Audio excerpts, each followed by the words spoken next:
The scorching summer of mercy. In the brutal summer of 1877, rancher Cole Harlan discovers a dead woman in the Wyoming dust, and 8 starving children locked inside a cabin surrounded by vultures. The town wants them gone. A corrupt sheriff wants them seized, and a well-dressed stranger with empty eyes wants to sell them to the highest bidder. But Cole Harlan has already buried too many innocents on this frontier, and he won't bury one more. This is the story of one man's stand against an entire territory's ugliest secrets, and the children who saved him right back.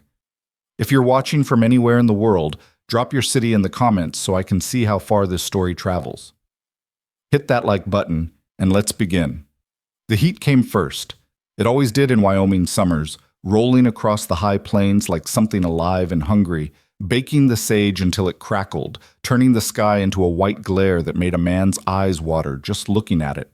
Cole Harlan had lived through 17 summers on this land, and he'd learned to respect the heat the same way he respected winter, silent, patient, and ready to kill you if you weren't careful. He rode his northern fence line on a paint gelding named Rust, checking posts and wire in the late afternoon when the sun hung low and mean.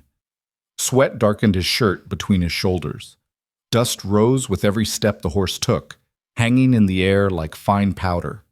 The land stretched empty in all directions, golden grass, scattered rock, the distant, jagged line of mountains that never seemed to get any closer, no matter how far you rode.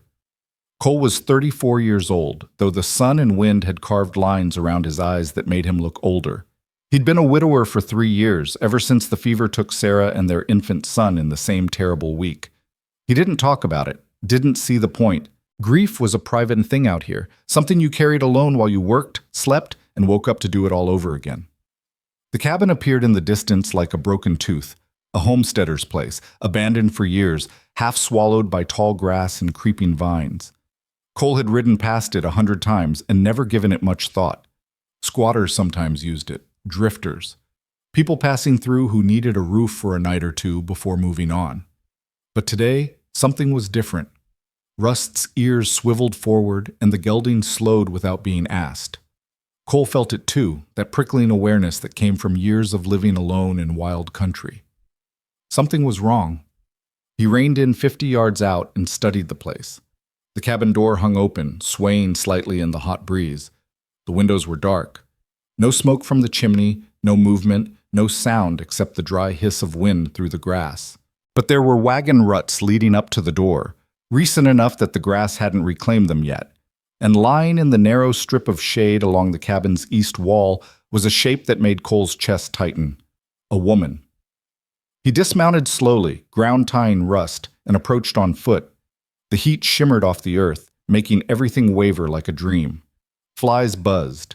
The smell hit him before he got close, the sour, unmistakable stink of death beginning in the summer heat. She was young, maybe 25, dressed in a faded calico dress that had once been blue. Her hand was stretched toward the cabin door as if she'd been crawling toward it when she died. Her face was turned away, tangled dark hair covering her features, sunburned skin, cracked lips. No water bottle, no canteen, nothing. Cole crouched beside her, not touching, just looking. Dehydration, most likely. Exhaustion. The kind of death that came slow and mean when the sun cooked you and there was no water left to sweat. He was about to stand, already thinking about how to bury her, when he heard it. A sound so faint he almost missed it beneath the wind. A child's cry. Thin, desperate, coming from inside the cabin. Cole's hand went to the Colt on his hip, not drawing, just resting there, and he moved toward the open door. The darkness inside seemed absolute after the glare of the sun. He stepped across the threshold and waited for his eyes to adjust, breathing through his mouth to avoid the stench. The cabin was a single room, maybe 15 feet square. A stone fireplace on one wall, long cold. A rough table, 2 chairs, a pile of blankets in the corner. And huddled throughout the space, like scattered pieces of a broken puzzle, were children. 8 of them. Cole stopped breathing for a second, his mind struggling to process what he was seeing. They ranged in age from maybe 10 years old down to 3 or 4. Dirty faces, hollow eyes, clothes that hung off thin frames. Most were lying down, too weak to sit up. A smoky fire pit in the center of the room held the charred remains of what might have been roots or bark, something they'd tried to cook and failed. The smell was overwhelming. Sweat, sickness, spoiled food, human waste, desperation. One child moved. A girl, the oldest, dragging herself across the plank floor with her arms because her left leg twisted at an unnatural angle beneath her. She positioned herself between Cole and the others, her face fierce despite the exhaustion painted across it. Sunburned cheeks, tangled blonde hair, eyes that had seen too much. "Get out," she said. Her voice cracked, dry as the dust outside. "We got nothing left for you to take." Cole raised both hands slowly, showing empty palms. "I'm not here to take anything." "That's what the last one said." The girl's jaw trembled, but her gaze didn't waver. "They took our food, all of it. Said we were going to die anyway, so why waste it?" Behind her, another child whimpered. A boy, maybe 6, with skin darker than the others and eyes glazed with fever. A girl with Cherokee features held him, rocking slightly. 2 more children lay curled together beneath a threadbare blanket. A red-headed boy sat with his back against the wall, staring at nothing. And in the corner, almost invisible in the shadows, a tiny girl with matted brown hair clutched a rag doll and didn't make a sound. "How long?" Cole asked quietly. "Since what?" "Since you had water, real water, not from the creek." The girl's mouth worked. 3 days. Maybe 4. The woman, Miss Abigail, she went to find help. Said there was a ranch nearby. Said she'd bring back food and water and we should stay put and be good. Her voice broke. "That was, I don't know, 2 days ago? 3? Cole glanced back at the body outside.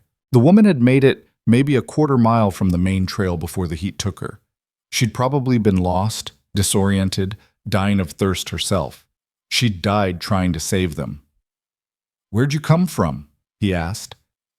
"Orphan train, out of Pennsylvania." The girl spoke mechanically, like she'd explained this before. "We were supposed to go to families, proper families. That's what they told us.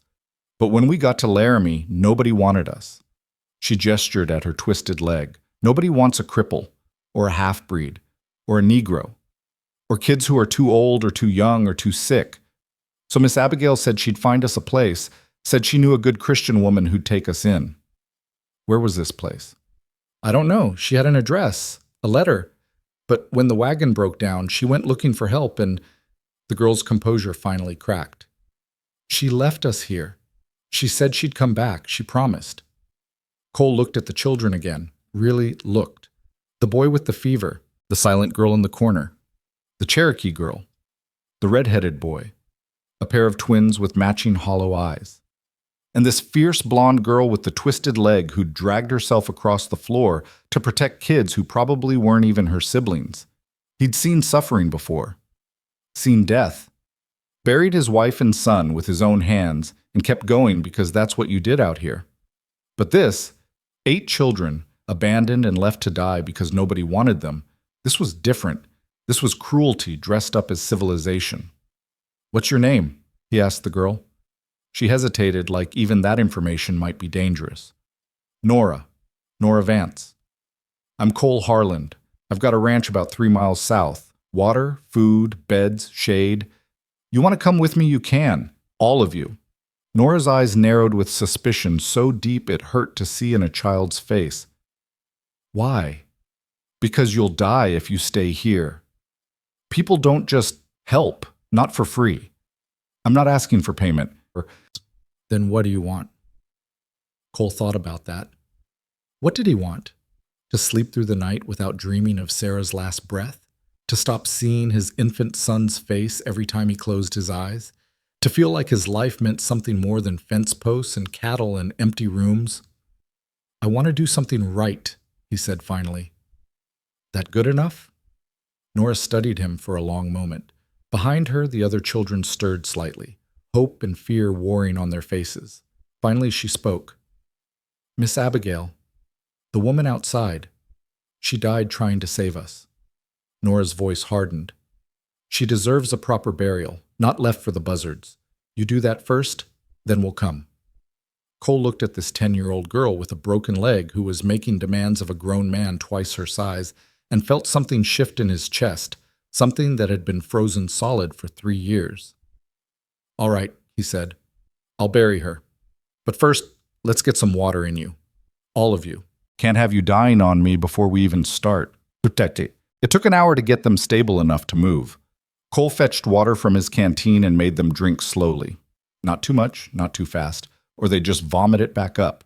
He had jerky in his saddlebag, hard as leather, but edible. He made them chew it slow, let their stomachs remember how to work. The boy with the fever, his name was Samuel, couldn't keep anything down. Cole stripped off his own shirt, soaked it in water, and wrapped it around the boy's burning forehead. The Cherokee girl, whose name was Awanasa, but who everyone called Wen, held Samuel and whispered to him in a language Cole didn't understand.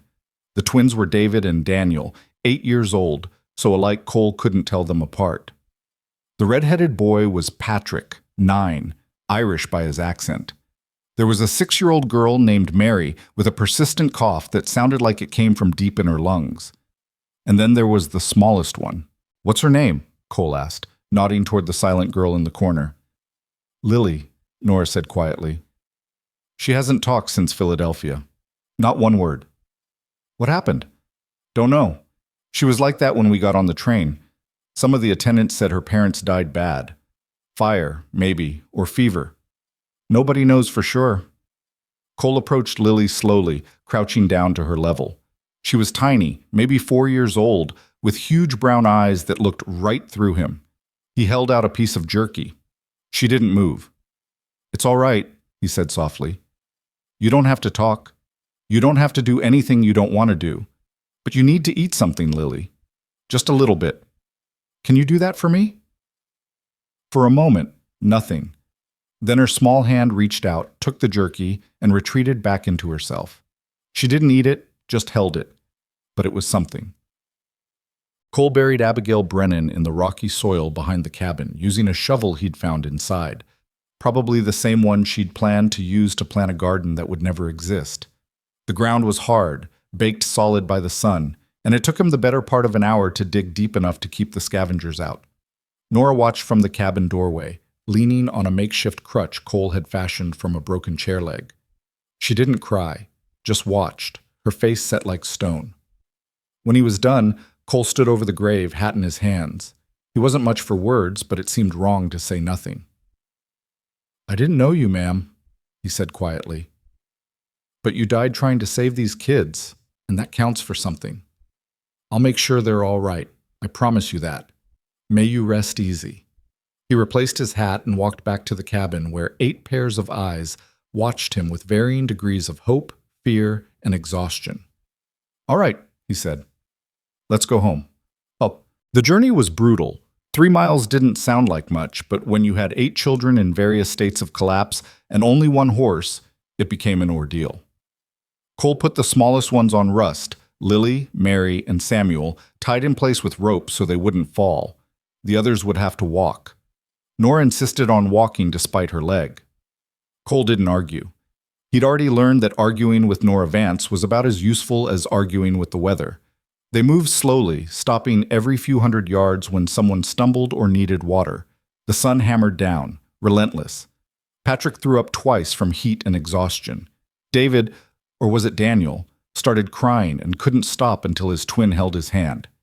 Wen carried Samuel part of the way when he started to slip sideways on the horse, her thin arms trembling with the effort. Cole walked beside them, watching for signs that someone was about to collapse, his canteen making the rounds constantly. He'd lived alone for so long that the sound of children, their ragged breathing, quiet sobs, whispered encouragements to each other, felt foreign and overwhelming. But he kept them moving. The ranch appeared in the distance just as the sun touched the horizon, painting everything gold and orange. It wasn't much. A main house, a barn, corrals, a well with a hand pump. Simple, functional, built to last. Cole's refuge for 3 years of solitude, and now, apparently, about to become something else entirely. They reached the well first, and he had to physically restrain the older children from drinking themselves sick. He pumped water into a trough, made them cup their hands and sip slowly, teaching them restraint even as every cell in their bodies screamed for more. Then he got them inside. The house was clean but sparse. One main room with a kitchen area, a fireplace, a table and chairs. Two bedrooms off the main space. One Cole used, one that had belonged to Sarah and was still closed off, gathering dust. He opened that door for the first time in 3 years and saw the bed still made, her dresses still hanging on pegs, everything exactly as she'd left it. He swallowed hard and turned to the children. Girls in here, boys in my room. We'll figure out something better tomorrow. He fed them bread, cold beans, and more water. Most ate mechanically, too exhausted to taste anything. Samuel's fever broke finally, and he fell into a sleep so deep it looked like unconsciousness. Wen stayed beside him, her hand on his chest like she was afraid he'd stop breathing if she looked away. Lily sat in the corner with her rag doll, eyes open, staring at nothing. She'd eaten a little bread when Nora had put it directly in her hands, but that was all. Cole watched her and felt a familiar ache, the same helplessness he'd felt watching Sarah fade, watching his son struggle for every breath. Some things you couldn't fix with hard work and determination. Some broken things stayed broken. She'll come around, Nora said quietly beside him. She'd washed her face, and without the layer of dirt, she looked even younger, a child playing at being an adult because circumstances had forced her into it. She just needs time, and to feel safe. She feels safe here? Nora looked around the room, at the solid walls, the food on the table, the water in the barrel, the other children already drifting toward sleep. Safer than we've been in a long time, she said. Come. Cole didn't sleep that night. He sat on the porch, watching the stars wheel overhead, listening to the unfamiliar sounds of children breathing in his house. 8 souls who'd been thrown away by a civilization that claimed to be enlightened, left to die in the dust because they didn't fit someone's idea of acceptable. He thought about Sarah, about the baby they'd lost, about how desperate he'd been for a family, for the sound of life in these rooms. He'd prayed for it, back when he still believed prayer worked. And now here they were, 8 children who needed him, who had nowhere else to go, who'd watched him bury the one person who'd tried to save them and decided to trust him anyway. Cole wasn't a religious man anymore, hadn't been since he'd buried his wife and son. But sitting there in the dark, listening to those quiet breaths, he wondered if maybe this was what redemption looked like. Not thunder and lightning, not angels singing, just a chance to do something right, to stand between the vulnerable and a world that wanted to crush them. He'd spent 3 years wanting to die, moving through his days like a ghost haunting his own life. Maybe it was time to start living again. Morning came with birdsong and heat already building. Cole woke the children gently, fed them eggs and ham and fresh bread he'd baked before dawn. His first real cooking in years that wasn't just for survival. They ate like they couldn't believe it was real, like it might disappear if they looked away. Afterward, he surveyed his unexpected family and started making plans. Nora, can you read? Yes, sir. Don't call me sir. Cole's fine. You can read, you can teach the others. We'll have lessons in the morning before it gets too hot. He looked at Patrick. You know animals? Some, Cole. My dad was a stable hand before he died. Good. You'll help me with the horses. When you seem like you've got steady hands, I need help in the garden. David, Daniel, you're on water detail. Keep the barrel full. Keep the animals watered. Mary, you help Nora with the cooking and cleaning. He looked at Samuel. You rest until that fever's completely gone. And Lily, he crouched down in front of the silent girl. You don't have to do anything except be here. That's enough. For the first time since he'd found them, something flickered in Lily's eyes. Not happiness, not yet, but maybe the beginning of understanding that this place was different, that she was allowed to simply exist without earning it. They spent the day settling in.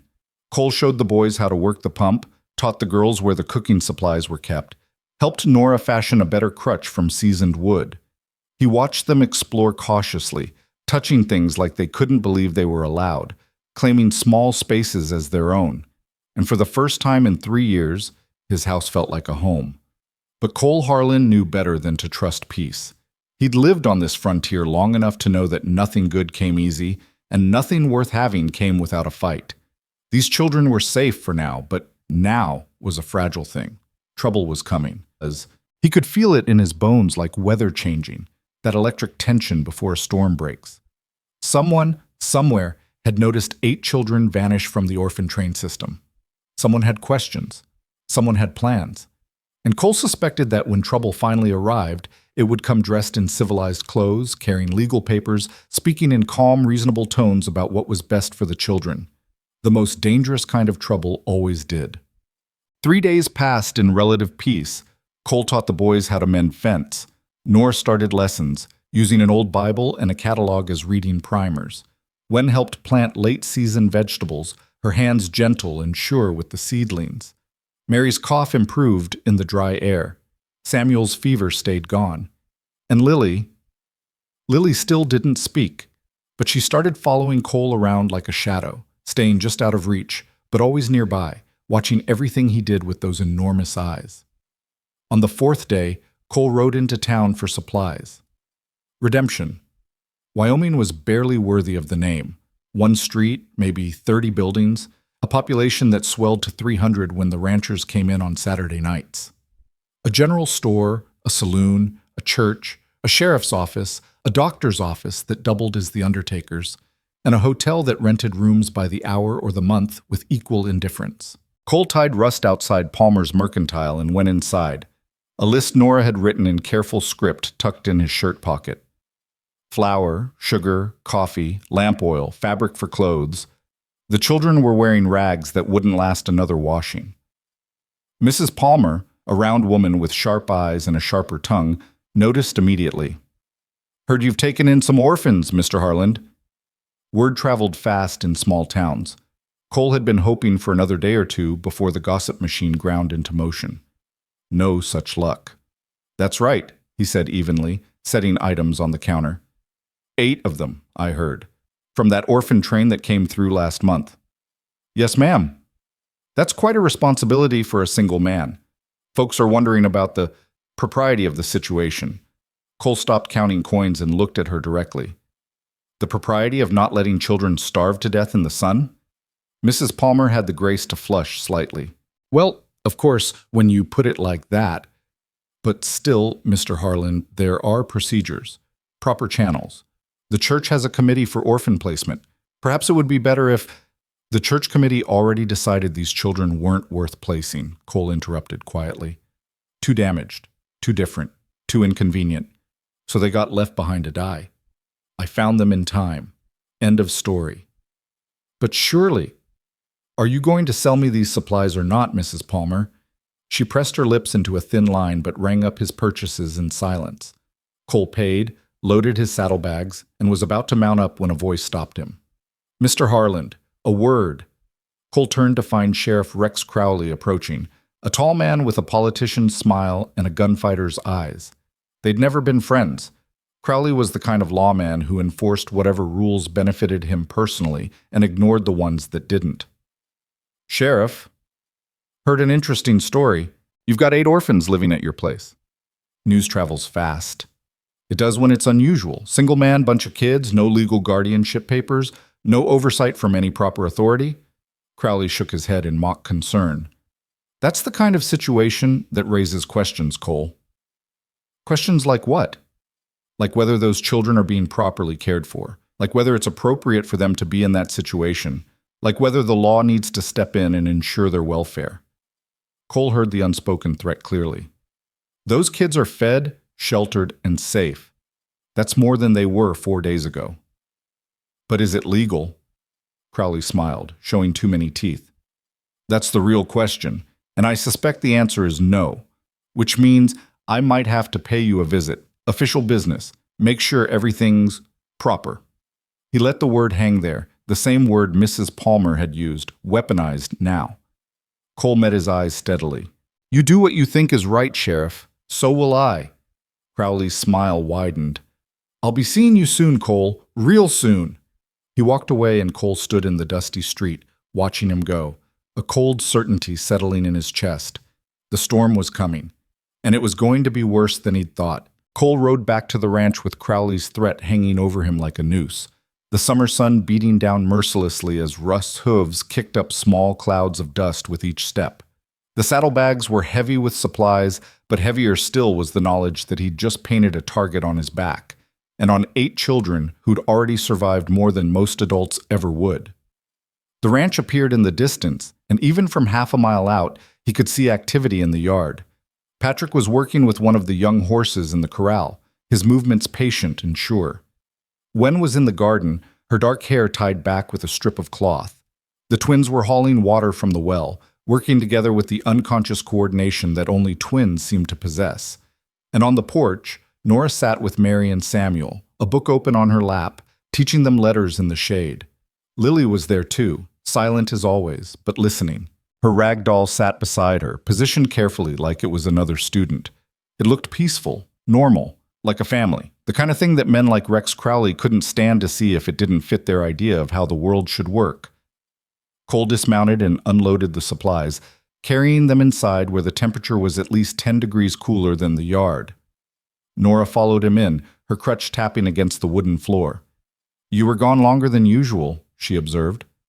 "Trouble?" The girl missed nothing. Cole set the flour sack on the counter and turned to face her. "Might be. Sheriff stopped me in town, asked questions about you kids, about whether it's proper for you to be here." Nora's face went carefully blank, the same expression she'd worn when he first found her, that protective wall that kept the world at arm's length. "What kind of questions?" "The kind that come before someone tries to take you away." Her knuckles went white on the crutch. "We're not going back. To the orphan system, to those people who sort us like cattle and throw away the ones nobody wants, we're not." "I know." "Do you?" Her voice cracked slightly.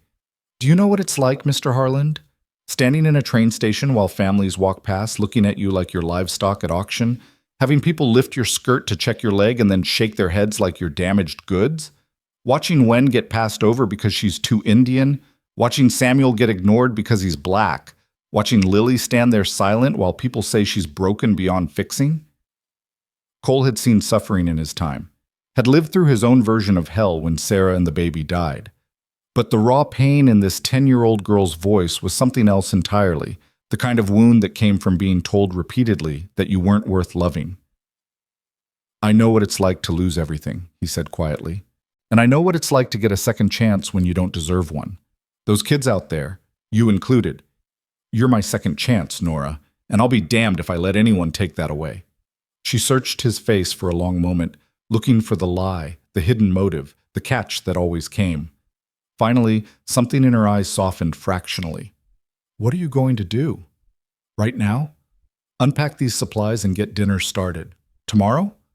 I'll ride to the territorial judge's office in Cheyenne, file for emergency guardianship, get the legal papers started." He paused. "It won't be fast, and it won't be easy, but it's the right way. And if the sheriff doesn't wait for legal papers, then we'll cross that bridge when we come to it." Nora nodded slowly, then hobbled back outside to her students. Cole watched her go, this fierce, broken girl who'd appointed herself protector of 7 other broken souls, and wondered how children that young had learned to be that strong. Then he set about making dinner because that's what you did. You kept moving forward, kept doing the next right thing, and trusted that eventually the path would become clear. 2 days later, trouble arrived in a fancy buggy. Cole was in the barn, teaching Patrick the proper way to clean a horse's hooves when he heard the sound of wheels and harness. He stepped out into the brutal midday sun and saw a black carriage pulled by a matched pair of chestnuts, driven by a man in a suit too fine for Wyoming dust. The man who climbed down was maybe 40, with silver-shot hair, a neatly trimmed beard, and the kind of smile that never reached his eyes. He wore a vest with a gold watch chain, polished boots, and carried himself with the easy confidence of someone who'd never been told no in his entire life. "Mr. Harland, I presume?" The man extended a hand. "Silas Black. I'm with the Western Territories Children's Aid Society." Cole didn't take the hand. "Never heard of it." Black's smile didn't waver. "We work with various charitable organizations to ensure proper placement of orphaned and destitute children. I understand you've taken in several such children recently." 8 of them? "Yes, well, that's actually why I'm here." Black gestured broadly at the ranch. "This is quite the operation for one man. And 8 children. That's a significant responsibility. I'm sure you mean well, but there are proper procedures, trained professionals who specialize in child welfare." The children are fine. Are they? Black's tone remained pleasant, but his eyes went cold. Because from what I understand, these children were part of a supervised placement program, and they were removed from that program without authorization. That's technically kidnapping, Mr. Harland. Cole felt ice slide down his spine despite the heat. I found them dying in an abandoned cabin. Their chaperone was dead. I saved their lives. A noble impulse, certainly. But the law requires proper channels, paperwork, official oversight. Black pulled a document from his jacket. I have authorization from the territorial governor's office to assess the welfare of these children and, if necessary, remove them to more suitable accommodations. Let me see that. Black handed over the paper. It looked official enough. Seals, signatures, legal language that Cole couldn't fully parse, but that sounded legitimate. His hands tightened on the document. Where would you take them? We have arrangements with several excellent facilities, orphanages, work programs, apprenticeships. Each child would be evaluated individually and placed according to their capabilities. Meaning? Black's smile finally showed teeth. Meaning that a girl with a crippled leg, for instance, wouldn't be placed in a situation requiring physical labor. She might be better suited to a textile mill, light assembly work, that sort of thing. The Indian girl, Awanasa, is it? There are specialized schools for her kind. And the colored boy, well, there are farms always looking for extra hands. Cole heard what wasn't being said. Nora would be worked to death in a factory because her leg made her worthless for anything else. Wen would be shipped to one of those Indian schools that beat the heritage out of children and called it education. Samuel would be sold into labor that was slavery in everything but name. And the others? The twins are young and healthy, easy to place with families. The Irish boy has skills. The girl with the cough will need medical evaluation. As for the little mute one, Black shrugged. Some children are simply too damaged, but there are institutions for that sort of thing. Institutions. The word hung in the air like poison. Cole handed the document back carefully, keeping his voice level. How much? I'm sorry? How much do you get paid per child? Because this isn't about welfare. This is about money. Black's pleasant mask slipped for just a second, showing the predator underneath. Mr. Harland, I understand you're attached to these children, but you're not their legal guardian. You have no rights here. I'm offering you a chance to cooperate voluntarily. Get off my land. Excuse me? You heard me. Get in that fancy buggy and get the hell off my property. Black's expression hardened. I have legal authority. You have a piece of paper that says you can assess the children's welfare. Fine. You've assessed. You've seen they have food, shelter, clean water, and someone who gives a damn whether they live or die. Assessment complete. Now leave. For a moment, they stood facing each other in the dust and heat, two men on opposite sides of a line that had just been drawn. Then Black smiled, a real smile this time, cold and satisfied. This isn't over, Mr. Harland. Not by a long shot. You can refuse me today, but there are other ways. Legal ways. Ways that won't give you any choice at all. He climbed back into his buggy, gathering the reins. I'll be back with the sheriff, with proper documentation. And when I am, those children will come with me whether you like it or not. He drove away, leaving Cole standing in the yard with his hands clenched and fury burning in his chest like hot coals. Behind him, a quiet voice spoke. He's going to take us away, isn't he? Cole turned to find Nora standing in the barn doorway, her face pale, the other children clustered behind her. They'd heard everything. Not if I have anything to say about it. But he has papers, legal authority. You said yourself you need to file for guardianship, and that takes time. Nora's voice was steady, but her eyes held the terrible resignation of someone who'd learned not to hope too hard. We've been through this before, Mr. Harland. People like him, they always win. They have the law on their side, and the law doesn't care about kids like us. Cole looked at them, 8 faces watching him, waiting to see if he'd be like all the other adults who'd made promises they didn't keep. Waiting to be disappointed again. The law can be fought, he said, and I know someone who might be able to help. That evening, after the children were fed and settled, Cole rode out again. Not to town this time, but to a ranch 10 miles west, where a woman named Eleanor Caldwell had lived alone since her husband died 5 years back.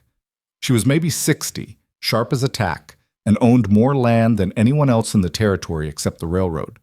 She was also the only person Cole knew who'd ever beaten Rex Crowley in a legal fight.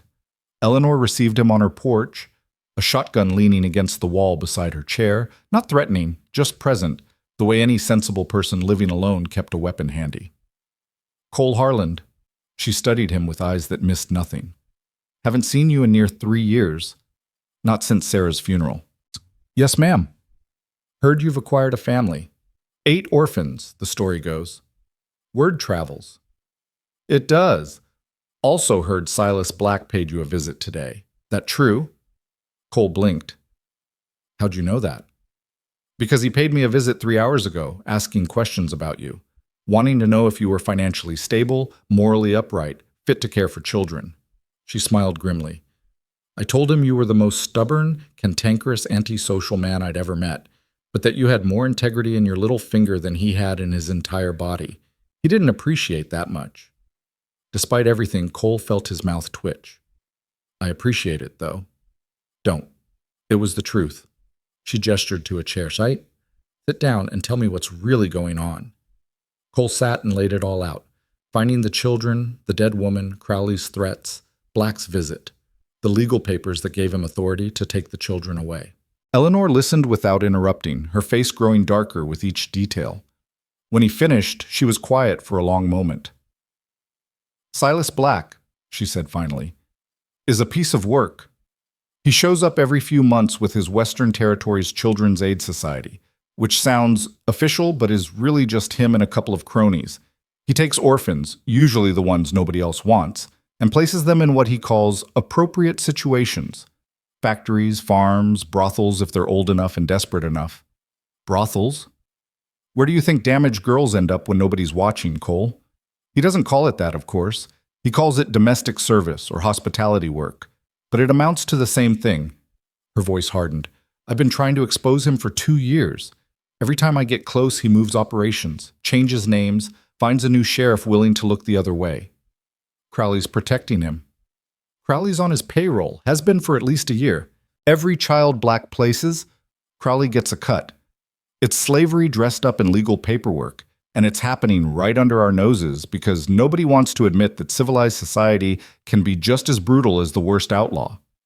Cole felt sick. "What can I do?" "File for guardianship, like you planned. I'll help with the paperwork and I'll use my connections to push it through as fast as possible. But Cole, you need to understand, that could take weeks, maybe months. And Black won't wait that long." "Then what?" Eleanor leaned forward, her eyes hard. "Then you prepare for a fight. Because he's going to come for those children, and he's going to use the law to do it.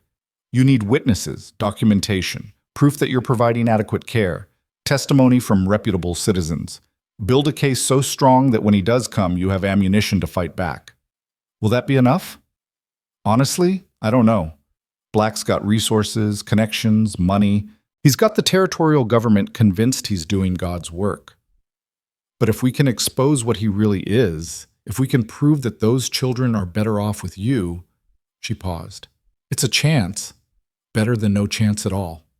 Cole stood. "Then let's get started." Over the next week, Cole worked harder than he'd ever worked in his life. He documented everything: meals provided, clothes mended, medical care given. He had Dr. Morrison come out to examine all 8 children, paying the man extra to write detailed reports on their improving health. He convinced the circuit preacher to visit and attest that the children were receiving moral instruction. He got 3 neighboring ranchers to sign statements vouching for his character. Eleanor worked her connections, filing paperwork, writing letters, calling in favors from judges and territorial officials who owed her money or respect or both. She even contacted a lawyer in Cheyenne who agreed to take the case pro bono once he heard what Black was really doing. But none of it happened fast enough. On the 8th day after Black's visit, Cole was repairing a section of fence when he saw the dust cloud. Multiple riders moving fast coming from town. He dropped his tools and ran for the house. "Nora, get everyone inside, now!" The children scattered like startled birds, recognizing the urgency in his voice. Cole grabbed his rifle from above the door, checked the loads, and positioned himself on the porch as 7 riders came into the yard. Sheriff Crowley led them, with Silas Black beside him in his buggy. The other 5 were deputies, or men dressed like deputies anyway, hard-eyed men who wore their guns like they knew how to use them. Crowley reined in and smiled that politician's smile. "Morning, Cole. We need to talk. Talk from there. You're not coming any closer. Now, is that any way to greet the law?" Crowley's hand rested casually on his gun belt. "I've got a court order here signed by Judge Pemberton. It gives Mr. Black temporary custody of those 8 children for evaluation and proper placement." "Let me see it." Crowley walked his horse forward and handed over the document. Cole read it quickly. It looked official, bore what appeared to be the judge's signature, and gave Black authority to remove the children pending investigation into their living conditions and the suitability of their current guardian. This is dated 3 days ago. Official paperwork takes time to process. "You've been sitting on this, waiting for the right moment." Crowley shrugged. "Now, you can make this easy or hard, Cole. Easy way, you let Mr. Black evaluate the children, they get placed in appropriate homes, and everybody goes about their business. Hard way." He gestured at the deputies. "Well, I'd hate for things to get unpleasant." And inside the house, Cole could hear the children's frightened whispers. He thought about Nora's fierce protectiveness, about Wen's gentle strength, about Samuel's quiet dignity, about Lily's silent trust. He thought about the life they'd started to build here, the healing that had barely begun. And he made a choice. "No." Crowley's smile faded. "Excuse me?" "I said no, you're not taking them. I have a legal court order. You have a piece of paper that might be legitimate or might be forged. Either way, I'm filing a challenge to it. My lawyer in Cheyenne has already submitted the paperwork." That was a bluff. The lawyer had only started the process, but Crowley didn't know that. "Until that challenge is resolved, those children stay with me." Black climbed down from his buggy, his face flushed with anger. "This is obstruction of justice, Harland. The sheriff can arrest you right now." "On what charge? Caring for orphans nobody else wanted? Feeding and housing children who were dying in the heat? You want to arrest me for that, Sheriff? You go right ahead, but those kids don't leave with you." The deputies shifted in their saddles, hands drifting toward their guns. The air went tight and dangerous, that electric feeling before violence breaks loose. Then a voice cut through the tension. "He's not alone." Eleanor Caldwell rode into the yard from the direction of her ranch, accompanied by 4 of her ranch hands, all armed, all watching the deputies with hard eyes. She positioned her horse beside Cole's porch. "Mrs. Caldwell," Crowley said carefully, "this doesn't concern you. Those children were dying when Cole found them. Now they're healthy, educated, and cared for. That concerns me." She pulled a document from her saddlebag. "This is a notarized statement from Dr. Morrison attesting to the children's improved health under Mr. Harland's care. I also have statements from 3 ordained ministers, 2 territorial officials, and Judge Pemberton's clerk, who happens to be my nephew, stating that the court order you're carrying was issued without proper review and is under formal challenge." Crowley's jaw tightened. "That doesn't change the fact that I have legal authority to evaluate the situation, not to forcibly remove children from a stable home without due process." Eleanor's voice went cold as January ice. "You try to take those kids today, Rex, and I promise you'll be explaining your actions to the territorial marshal by sundown. I've already sent a rider to Cheyenne with a full report on Silas Black's operation. You want to dig yourself deeper into this hole? You go right ahead." For a long moment, nobody moved. 7 men with guns faced Cole, Eleanor, and her 4 ranch hands. The children watched from the windows, silent and terrified. The summer sun beat down, and somewhere a crow called, harsh and mocking. Finally, Black spoke, his voice tight with barely controlled fury. "This isn't over. We'll be back with proper documentation, proper authority, and there won't be anything you can do to stop us." "Maybe," Eleanor said, "but you're not taking them today."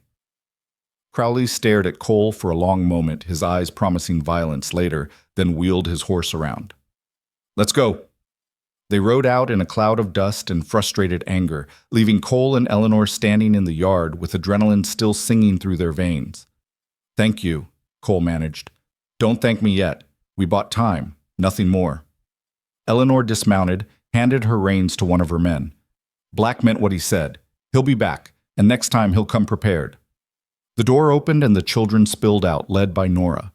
She looked at Eleanor, then at Cole, then at the dust cloud disappearing toward town. "How long do we have?" she asked, that terrible adult practicality in a child's voice. "I don't know," Cole admitted. "Few days. Maybe a week. Then we should run. Take what we can carry and head for the mountains. They can't find us if we keep moving." "No." Cole knelt down so he was eye level with her. "No more running, Nora. We fight this the right way. With law, with truth, with people standing beside us. We make them see that you belong here. And if they don't see it? If they take us anyway?" Cole had no answer to that. So instead he did what he'd been doing for 8 days. He gathered the children close, led them back inside, and started preparing dinner. Because sometimes the only thing you could do was keep moving forward, keep doing the next right thing, and trust that eventually it would be enough. But that night, lying awake and listening to 8 children sleep under his roof, Cole Harlan knew the truth. The storm wasn't over. It had barely begun. The dawn came too early, with heat already building before the sun fully cleared the horizon. Cole had been awake for hours, sitting on the porch with coffee gone cold in his cup, watching the road for dust clouds that would signal trouble coming. His rifle leaned against the rail within easy reach, and every nerve in his body felt stretched tight as fence wire. Inside, he could hear the children stirring. Nora's voice, quiet but firm, organizing the morning routine. Water being pumped. The clatter of dishes. Life continuing because it had to, because children needed breakfast and routine and something that felt like normal even when the world was falling apart around them. Eleanor's ranch hands had stayed the night, bedding down in the barn, their presence a comfort, but also a reminder of how precarious everything had become. You didn't need armed guards unless you expected violence. Patrick emerged first, rubbing sleep from his eyes, his red hair sticking up in all directions. He'd grown half an inch in the past week, seemed to be unfolding now that he had regular meals. The haunted look was fading from his eyes, replaced by something that might eventually become childhood again if they could just hold on long enough. "Mr. Harland? Sir?" The boy hesitated on the porch. "Is it true what Nora said, that men might come to take us away?" Cole set down his coffee cup. There was no point in lying to children who'd already seen the worst the world had to offer. "They might try, and you'll stop them." "I'll try." Patrick was quiet for a moment, studying the horizon like he could see the future written there. "My da used to say that trying was just another word for failing slow. He said either you do a thing or you don't, and all the trying in the world don't change the outcome." "Your da ever tell you what to do when the odds were stacked against you?" "He said you stand anyway, even if you know you're going to lose, because some things are worth losing for." The boy's voice cracked slightly. "He stood up to the landlord who was evicting us, got himself killed for it, but he stood." Cole looked at this 9-year-old boy carrying the weight of his father's death and felt something fierce and protective surge in his chest. "Then we'll stand together, all of us, and maybe we'll find that the odds aren't as bad as they look." Patrick nodded and went to start his chores, and Cole watched him go, thinking about men who stood against impossible odds and the children who remembered them for it. The day crawled past with excruciating slowness. Cole kept the children close, no one wandering far from the house. He worked on small repairs near the barn, always within sight of the main building, always aware of the road and the angles of approach. Eleanor's men took turns on watch, scanning the horizon with the practiced eyes of men who'd fought in range wars and knew the look of trouble coming. Around noon, a rider appeared, just one, moving at an easy pace that suggested he wasn't bringing immediate danger. Cole recognized him as Tom Morrison, the young clerk from the general store, and felt some of the tension ease from his shoulders. Tom reined in and climbed down, wiping sweat from his face. "Mr. Harland, Mrs. Caldwell asked me to bring you word. The territorial marshal arrived in Cheyenne this morning. He's reviewing the case now. How long before we hear something?" "Could be days, could be weeks. The marshal's got a full docket, and there's questions about jurisdiction, whether this falls under territorial authority or local oversight."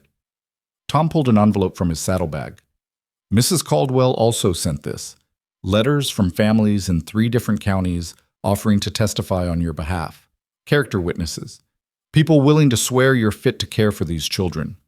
Cole took the envelope, feeling the weight of other people's faith in him. Tell her I'm grateful. There's something else. Tom's voice dropped lower. Sheriff Crowley's been asking questions around town. About your finances, your property, whether you've got debts that might make you desperate. He's building a case that you took in these kids for the government subsidies. What subsidies? Exactly. There aren't any, but that won't stop him from claiming you're misusing funds that don't exist. Tom glanced toward the house where the children's faces appeared in windows. He's also been talking to folks about unnatural situations and moral impropriety, making it sound like something ugly's happening here. Cole's hands tightened on the envelope. People believe that? Some do, others don't, but it's the kind of talk that sticks, you know, gets people wondering, even when they know better. Tom mounted his horse again.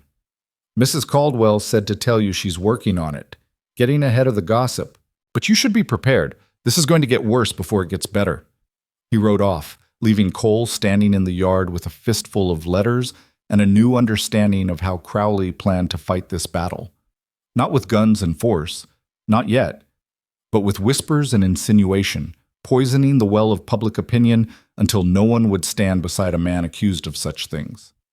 That evening, Nora found him in the barn, ostensibly checking on the horses, but really just needing a moment away from 8 pairs of watching eyes.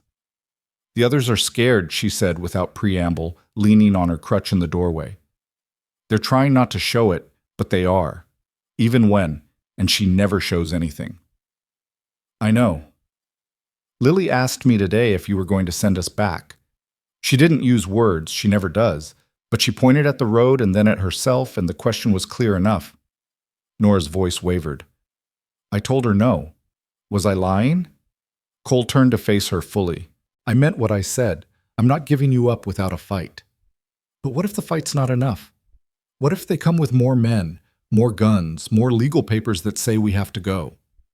She straightened her shoulders, and he saw the little general emerging again, the girl who dragged herself across a cabin floor to protect children who weren't her blood. I need to know what to do if that happens. I need a plan. The plan is to trust that the law will work the way it's supposed to. The law didn't work for my parents. They were good people, hardworking people, and the law let the factory owner work them to death and call it legal. The law didn't work for Wen's family when they were forced onto a reservation. Didn't work for Samuel's mother when she was sold away from him, even though the war supposedly ended all that. Nora's eyes were fierce and wet. The law works for people like Sheriff Crowley and Mr. Black. It doesn't work for people like us. Cole had no answer to that because she was right. The law was supposed to be blind, supposed to protect the vulnerable, but in practice it protected whoever had the most money and power and connections. He'd seen it before, lived through it when Sarah died because the nearest doctor wouldn't come out to a poor rancher's wife in time to save her. Then we'll make it work, he said finally. Or we'll break it trying. 2 more days passed in tense quiet. Cole rode to town for more supplies and found the atmosphere changed. People who'd been friendly now avoiding his eyes, conversation stopping when he walked past. Mrs. Palmer served him with pursed lips and disapproval radiating from every gesture. Even Doc Morrison, who'd examined the children and written glowing reports, seemed uncomfortable when Cole tried to thank him. Crowley's poison was working. On the 3rd day, Cole was teaching the twins how to properly maintain a saddle when he heard hoofbeats, multiple riders, coming fast. His stomach dropped. This was it then. Whatever was coming, it was here. But the riders who appeared weren't Crowley's deputies. They were ranchers, townspeople, faces Cole recognized from church and market and the occasional social gathering. 20 of them at least, led by a grizzled cattleman named Henry Ashford, who owned the spread north of Eleanor's place. Cole stood slowly, hand near his gun, not sure if this was help or a different kind of threat. Ashford reined in and dismounted, his weathered face unreadable. Harland, we need to talk. I'm listening. Heard what Crowley's been saying. Heard what Silas Black's planning. Ashford spat in the dust. Also heard what Eleanor Caldwell's been saying about what really happened with those kids, about how you found them dying and saved their lives. That's the truth of it. We figured.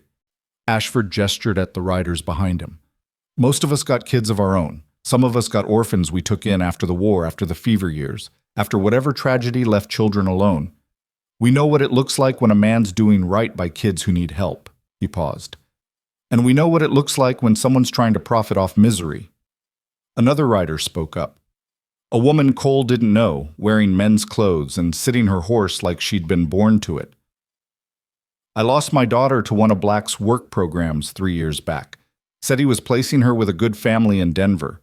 Found out later she'd been sold to a brothel, died of disease before she turned 15. Her voice was steady, but her eyes burned. I've been waiting for a chance to bring that bastard down. This might be it. One by one, the others spoke. Stories of children lost to Black's operation, of families torn apart by legal maneuvering, of corruption ignored because it was easier not to look. And underneath all of it, a thread of determination. That this time, with these children, things would be different. We're here to offer support, Ashford said finally. Whatever you need. Testimony, supplies, protection, if it comes to that. Eleanor's been working the legal angle, but sometimes the legal angle needs backing from folks willing to stand in person. Cole felt something ease in his chest. Not relief, not yet, but maybe hope. I appreciate it. More than I can say. Don't appreciate it yet. We're also here to tell you that Crowley's planning something big, soon. Word is Black got himself a judge from back east, someone who doesn't know the territory and doesn't care to learn. Willing to sign whatever papers Black puts in front of him. Ashford's expression darkened. Could be coming any day now?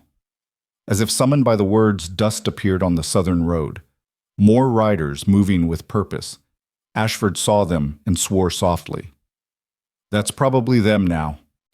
Get the children inside, Cole called to Nora, who was watching from the porch. She didn't argue, just herded the others into the house with quick efficiency. The riders resolved into a larger group than before, Crowley and his deputies, Silas Black in his buggy, and a thin man in a black suit who had to be the Eastern judge. Behind them came a wagon, empty but ominous in its implications. A wagon to carry children away. Crowley's smile was triumphant as he reined in and surveyed the assembled ranchers. Well now, looks like we've got ourselves a situation. Mr. Harland, this is Judge Ambrose Whitfield, recently appointed to the Territorial Circuit Court. He's here to resolve this matter once and for all. Whitfield dismounted stiffly, clearly uncomfortable on horseback, and pulled a document from his case. His voice was high and nasal, with an accent that placed him somewhere in the northeast. I've reviewed the case file provided by Mr. Black and Sheriff Crowley. The evidence is clear.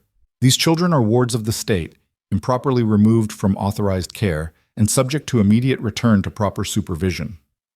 Those children were dying, Cole said flatly. Their chaperone was dead. I saved their lives. A commendable impulse, but legally irrelevant. You had no authority to take custody. Whitfield adjusted his spectacles. Furthermore, allegations have been raised regarding the appropriateness of your living arrangements.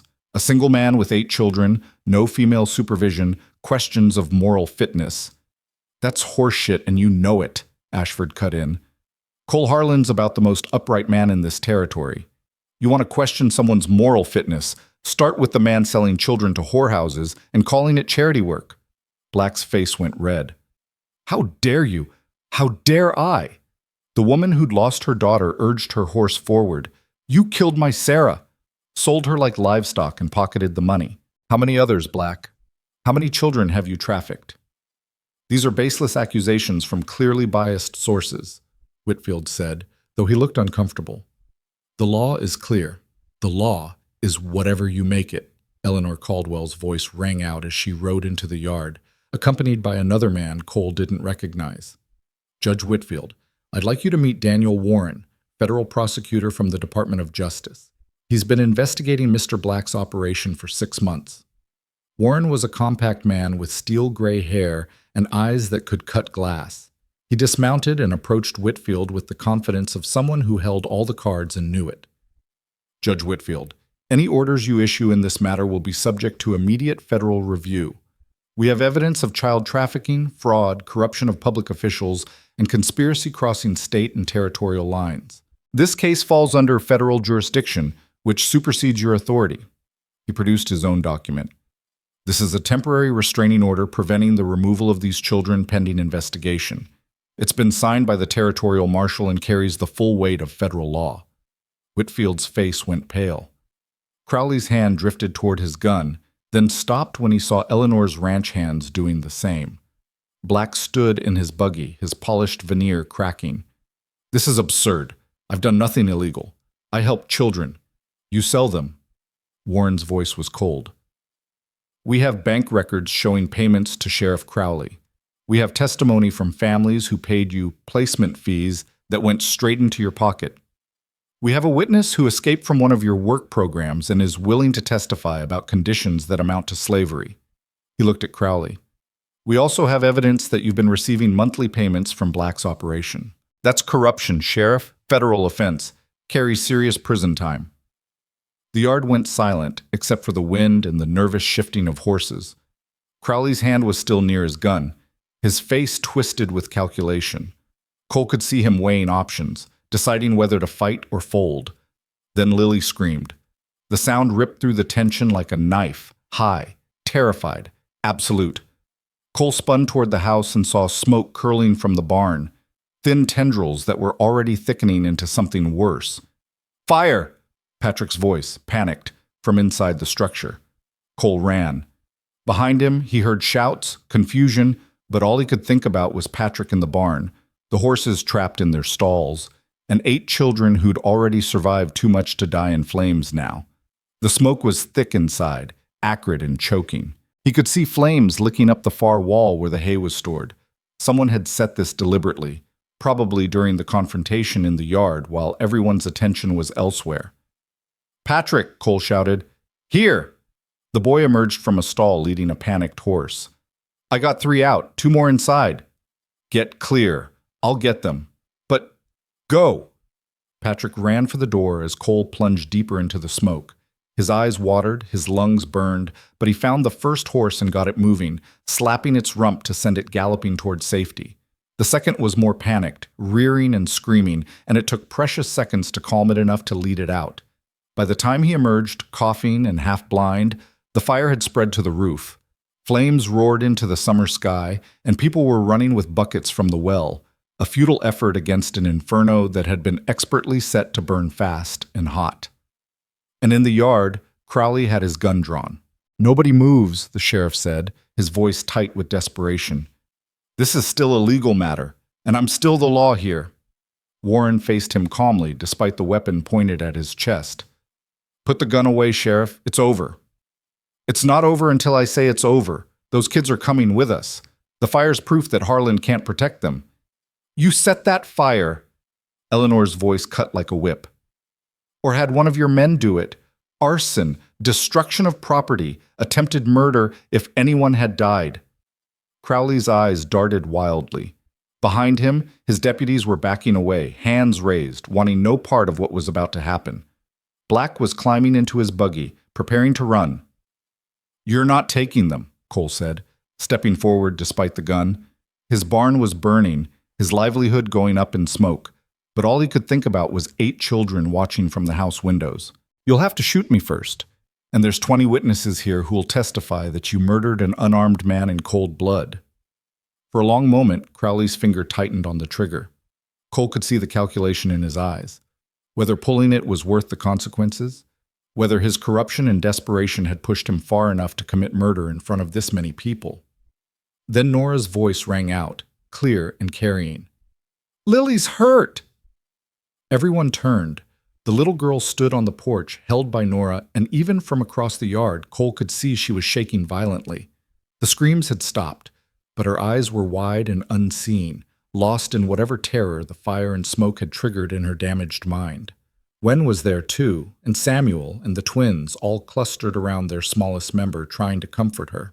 And Cole saw in that moment exactly what Black and Crowley saw. Children who cared for each other, who'd formed their own family out of shared trauma and survival, who wouldn't be easily separated or sold off like livestock. Children who were people, not property. Warren moved with surprising speed, closing the distance to Crowley and twisting the gun from his hand before the sheriff could react. "You're under arrest, federal custody, corruption, arson, conspiracy, and about a dozen other charges I'll think of on the ride to Cheyenne." Crowley sagged, all the fight draining out of him. Black tried to run then, snapping the reins of his buggy, but Ashford's men blocked the road. He lasted maybe 10 seconds before they pulled him down from his seat, his fine clothes dusty and his face pale with fear. The barn burned itself out over the next hour, while the ranchers worked to keep the fire from spreading to the house. Cole barely noticed. He was on the porch with Lily, holding her while she shook, whispering that she was safe, that no one was going to take her, that the fire was outside and she was inside, and everything was going to be all right. Gradually, the shaking eased. Lily's eyes focused, found his face, and something that might have been recognition flickered there. Her hand clutched his shirt with surprising strength, and though she still didn't speak, the terror receded enough that she could breathe normally again. Nora stood beside them, her hand on Lily's shoulder, her face streaked with tears she was trying hard to hide. "Is it really over?" she asked quietly. Cole looked across the yard where Warren was binding Crowley's hands, where Black sat in the dust with 2 ranchers guarding him, where Eleanor was giving orders and organizing people and making sure the legal aftermath would be handled properly. "The fighting part might be," he said, "but there's still the waiting, the legal process, making sure it sticks. And if it doesn't?"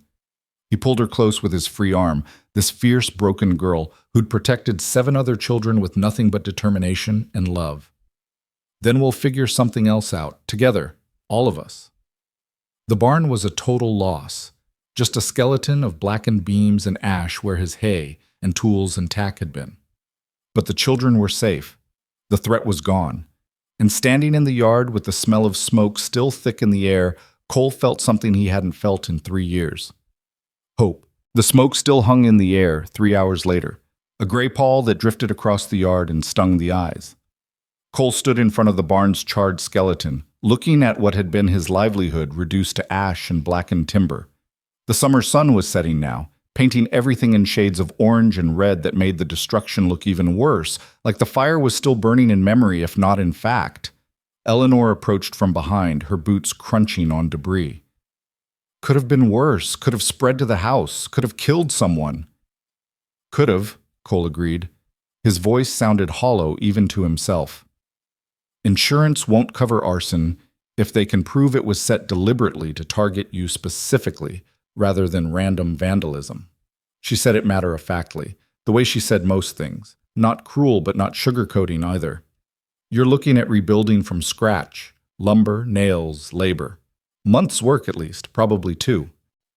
Cole knew all this already, had been calculating costs in his head while holding Lily, while watching Warren haul Crowley away in irons, while the ranchers beat back flames with wet burlap and grim determination. The barn had held his hay stores for winter, his tack, his tools, equipment that had taken years to accumulate and couldn't be easily replaced. The financial hit would be devastating for a man already stretched thin, feeding 8 extra mouths. "I'll manage," he said. "You will, because tomorrow morning, 20 men are showing up with lumber and hammers, and we're going to rebuild this thing before the week's out." Eleanor's tone brooked no argument. "Henry's donating the timber from his north stand. The Johnsons are bringing nails. Peterson's got roofing material he's not using, and every man here owes you for standing up to Black and Crowley when the rest of us were too comfortable or too scared to make waves." Cole turned to look at her. "I didn't do it for gratitude." "I know. You did it because a bunch of kids needed help, and you're too stubborn to walk away from people who need you. That's exactly why folks want to help now." She gestured at the house where lamplight glowed in the windows. "Those children in there, they're not just yours anymore, Cole. They're ours. This whole territory's. What happened here today? What almost happened? It shamed us. Made us look at ourselves and see how close we came to letting evil win because it wore a badge and carried legal papers. Eleanor, let me finish. You gave us a chance to be better than we were, to stand for something that mattered. That barn burning is on Crowley, but it could have just as easily been on all of us for our silence, our comfort, our willingness to look away." Her eyes were fierce in the fading light. "So tomorrow we rebuild, not because you need charity, but because we need to prove to ourselves that we're the people we claim to be. Before Cole could respond, Daniel Warren walked up, his suit dusty and his expression weary but satisfied. Crowley's headed to Cheyenne under guard. Black too. I've got enough evidence to prosecute both of them, plus about a dozen of Black's associates once we track them down. This operation ran deeper than just Wyoming. We're talking children trafficked across 5 territories. What happens to the kids he already placed? Cole asked. We're working on it. Tracking down the locations, interviewing the children who are old enough to testify, bringing charges where warranted. Warren's expression darkened. Some we won't be able to save. Some died before we even knew to look. But going forward at least, Black won't be destroying any more lives. It was cold comfort, knowing that children had suffered and died while the legal system looked the other way or actively facilitated the abuse. But it was something. A crack in the armor of corruption, a precedent that might prevent future atrocities. What about the guardianship? Cole asked. The legal status of my kids? Warren pulled a folded document from his jacket. Judge Whitfield signed this before he left. Emergency guardianship, effective immediately, with a recommendation for permanent status pending a formal hearing in 6 weeks. Given the circumstances, the corruption, the attempted illegal seizure, the clear evidence that the children are thriving in your care, I don't anticipate any problems. Cole took the paper with hands that trembled slightly. Legal guardianship. Not permanent yet, but real enough that no one could simply take the children away on a whim or a forged court order. It was protection, official and binding, the kind that would stand up to scrutiny. There's one more thing, Warren continued. I need testimony from the children, formal statements about what happened with Black's operation, what they witnessed, what was done to them. I know it's asking a lot. They've been through enough already, but their testimony could be crucial to the prosecution. Cole thought about Nora's fierce protectiveness, about Lily's fragile healing, about all 8 children who'd barely started to feel safe and were now being asked to relive trauma for the benefit of strangers. I'll ask them, he said. But if they say no, that's final. I won't force them. Fair enough? Warren shook his hand. I'll be back in a week to take statements from anyone willing. In the meantime, try to get some rest. You've earned it. He rode off toward town and Cole stood alone in the gathering darkness, looking at the ruins of his barn and the light in his house windows and trying to reconcile the two, loss and gain, destruction and salvation, endings and beginnings all tangled together. Inside, the children had settled into the evening routine Nora had established over the past weeks. Dishes were being washed, lessons were being reviewed, Mary was reading aloud from a primer while the twins listened with fierce concentration. Patrick was helping Wen prepare vegetables for tomorrow's breakfast. Samuel sat in the corner, working on arithmetic problems with the dogged determination of someone who'd decided education was his path to freedom. And Lily sat beside the window, her rag doll in her lap, watching Cole through the glass. When he came inside, she didn't run to him. Lily didn't do things like that, her trust still too fragile for spontaneous affection. But her eyes followed him, and when he sat down, she moved closer, perching on the edge of the chair beside him. Not touching, but present. It was progress. Nora approached with 2 cups of coffee, handed him one, and sat down across the table. Patrick told me what happened. With the gun. Sheriff pointing it at you. Patrick talks too much. Patrick saw a man willing to die to protect us. That's not something to keep quiet about. She sipped her coffee, studying him over the rim. The others are scared still. They don't understand why someone would burn your barn, why men with guns and papers keep trying to take us away. They think maybe we're cursed, that bad things follow us wherever we go. That's not true. Isn't it? Nora's voice was steady, but her eyes were haunted. Miss Abigail died trying to save us. Your barn burned because you took us in. Men threatened you, pointed guns at you, tried to arrest you. We bring trouble, Mr. Harland. We always have. That's why nobody wanted us in the first place.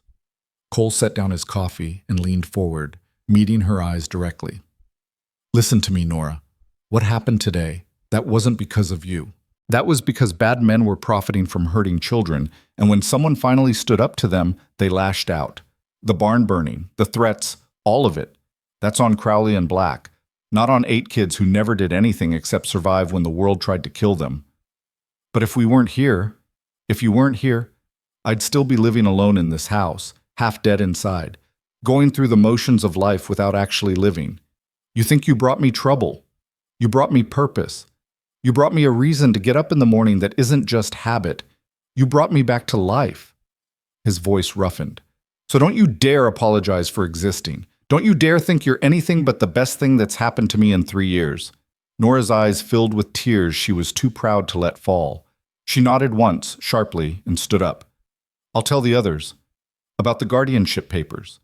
About Mr. Warren coming back. About rebuilding the barn." She paused at the doorway.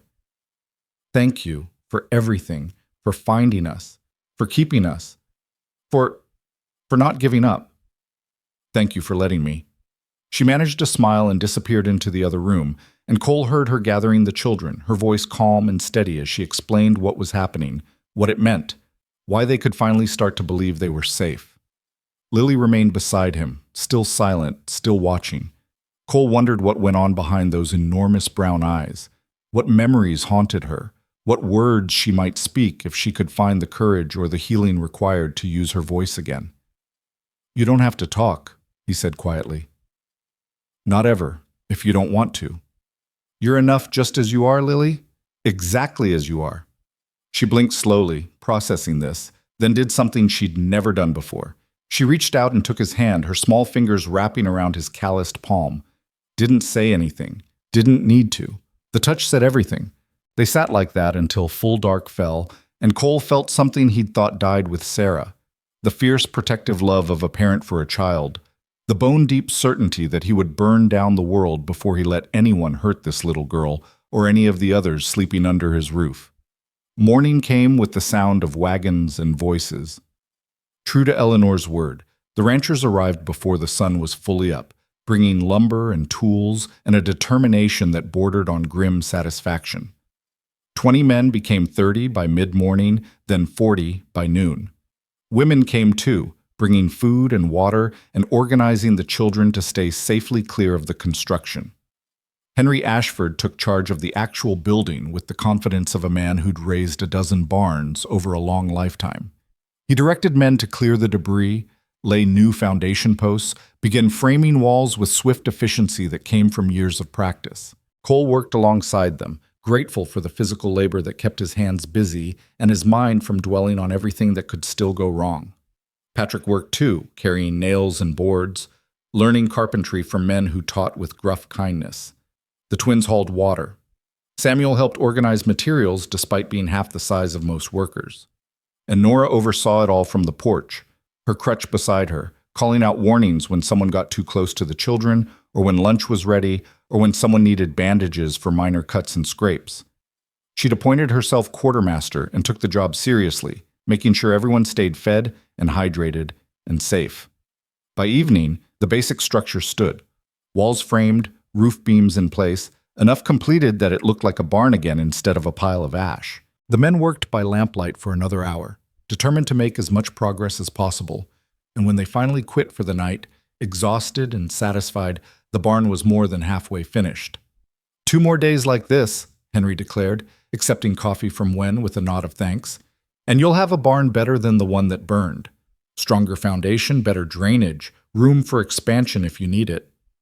"I don't know how to thank you all," Cole said, looking at the assembled crowd of neighbors and strangers who'd become allies. "Don't thank us. Just keep doing right by those kids." Henry gestured at the house where the children watched from windows. "They're worth fighting for, worth building for. You showed us that. Now we're just returning the favor." The work continued for 3 more days. Men came and went in shifts, fitting the construction around their own ranch duties, but there was always a crew working, always progress being made. Women brought meals, mended clothes, taught the children songs and games. The ranch became a gathering place, a community project, proof that when people chose to care, they could accomplish remarkable things.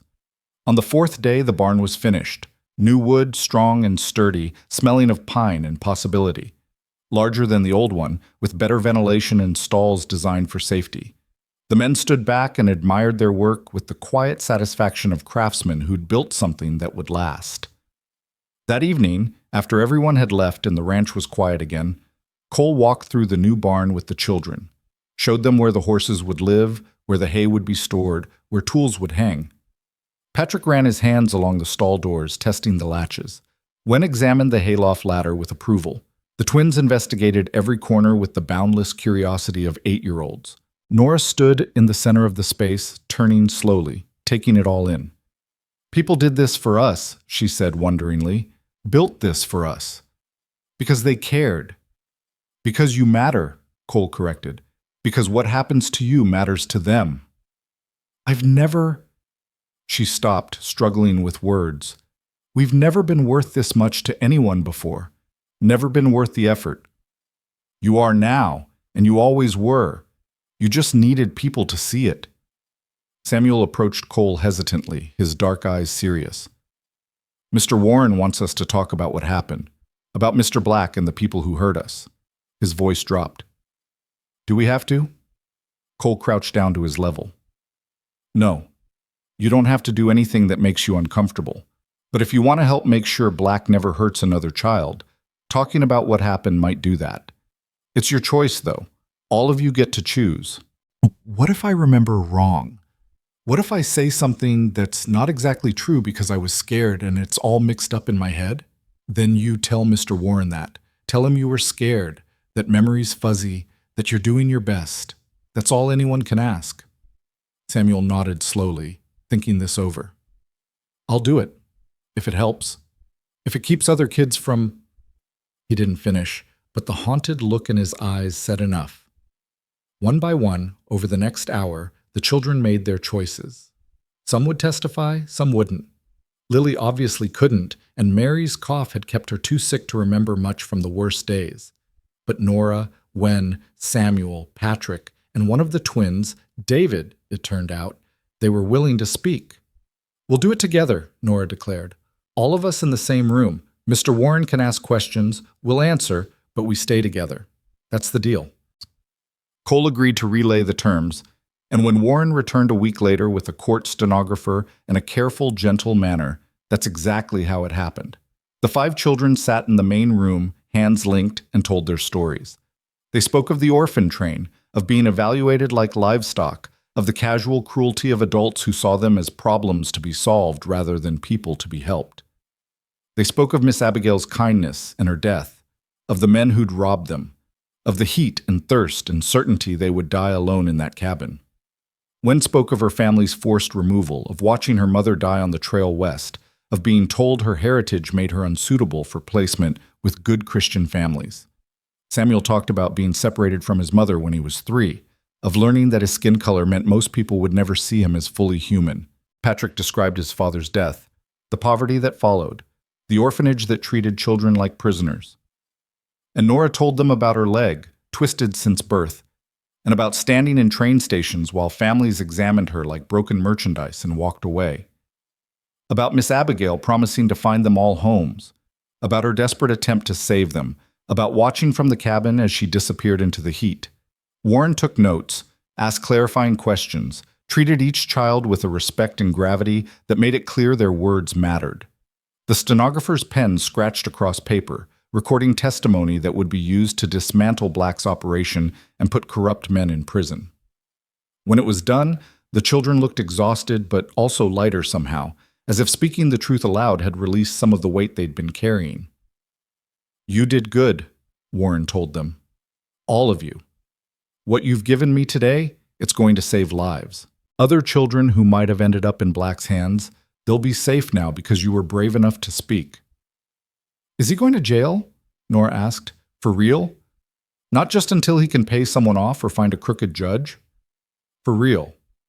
Federal prison, multiple counts, evidence so solid even the best lawyer couldn't wiggle him free.